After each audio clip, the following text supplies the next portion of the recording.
All right, guys, what's going on? Welcome in. So there was a report that came out from David Newton, who is the ESPN insider for the Carolina Panthers, surrounding the quarterback position, the future of the position, and specifically Derek Carr. I have the report pulled up right here. Let's take a look at it. He said Carolina going hard initially after former Las Vegas Raiders quarterback Derek Carr is unlikely, according to a league source. The price is too steep, so it's likely that the Panthers look to re-sign free agent Sam Darnold or another veteran for a high-end number 2 quarterback price, $8 to $12 million, and draft a quarterback with the 9th overall pick. He goes on to say, don't be surprised if they trade into the top 3 to assure that they get their guy among Bryce Young, CJ Stroud, Will Levis.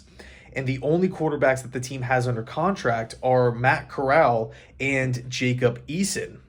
Okay, so right off the bat, I feel like a lot of the storylines and talking points from like a lot of the national sports media outlets, it's Derek Carr to the Panthers. Like, it's a great fit. Frank Reich's coming in. He loves the veteran quarterback. Derek Carr's out there. You don't have to trade picks away for him or anything like that. Carolina, although their win-loss record has not been all that great over the past couple of seasons, this team still has a ton of pieces in place, right? They have, especially on the defense side of the football, they have a bunch of young talent on cheap rookie deals.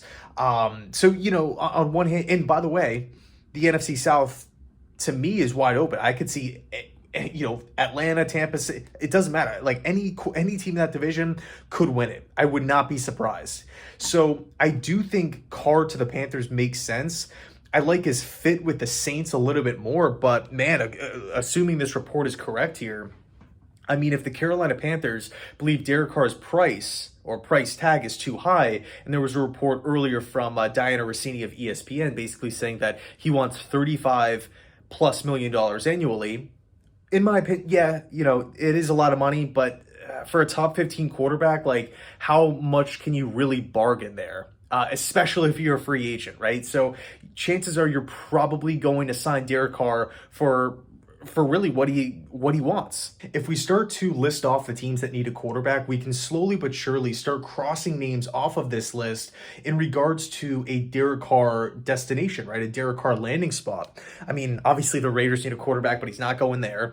Washington Commanders, let's talk about them. This is another team that needs a quarterback, but according to them, they've been publicly committed to Sam Howell as the starting quarterback going into the offseason. It is what it is. To me, I kind of have to see it to believe it, especially considering that, the team is like right on the cusp of making the playoffs. Tons of great weapons, really good defense. Jack Del Rio, Derek Carr's former head coach, running the defense. I kind of feel like Ron Rivera possibly might be on the hot seat. But hey, if that's what they want to do, that's what they want to do. We can cross Washington off the list for now. Let's talk about the Tennessee Titans. They still have a decision to make with Ryan Tannehill. You're looking at Derek Carr's timeline. Like, has he visited the Titans facility? No. Has there been any sort of reports linking the two together? Has Derek Carr shown any interest in going to Tennessee? Has the organization reached out to him? There was a report that came out basically saying that 3 teams outside of the Jets and the Saints have reached out to Derek Carr, but those 3 teams weren't released. So maybe the Titans reached out, but as far as any sort of legwork on getting anything done, there hasn't really been anything there. And then on top of that, Tannehill is still on the roster. So probably safe to say we can cross the Titans out for now. So we're down the Raiders. Commanders, we don't really have to talk about. Same with the Titans. Texans are going to draft one. The Colts probably are going to draft one.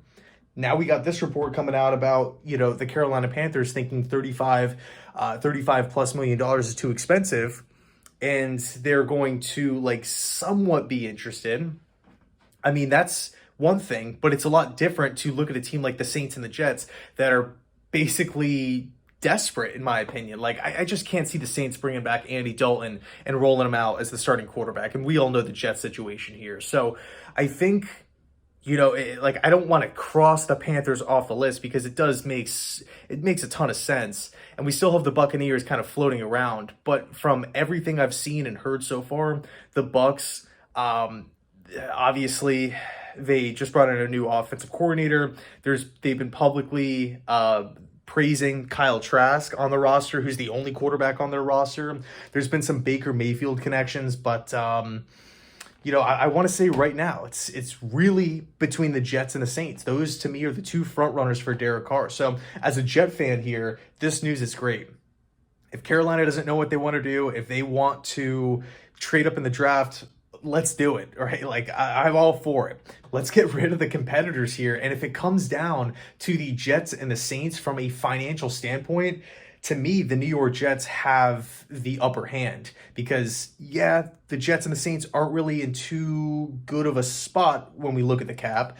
But we look at where the Jets are at, what they would have to do to make it work. It's a lot easier than what the Saints have to go through. Granted, I actually did a video earlier today talking about how the Saints cleared $23.8 million on their books by restructuring Will Lutz, Tyrann Mathieu, Ryan Ramczyk, and Cesar Ruiz. I mean, that's a lot of money that just at a snap of a finger, bam, it's all restructured, pushed down the line.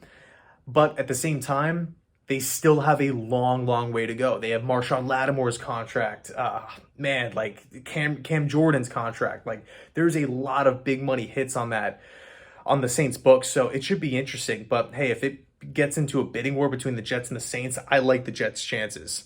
But on the other hand, you can make the argument that Derek Carr isn't really all that concerned about the money. Of course, he wants a good, fair deal. But, he's made it known. David Carr has talked about it. He wants to go to a stable organization, an organization that's not going to have a bunch of turnover all the time. He doesn't want to be looking over his shoulder, at the quarterback position here. So anyway, let me know your thoughts down below in the comment section. Super, super interesting here from Newton. Again, the Carolina Panthers are unlikely to heavily pursue Derek Carr because they might view him as too expensive of a QB option. So anyway, let me know your thoughts down below. And as always, go Jets.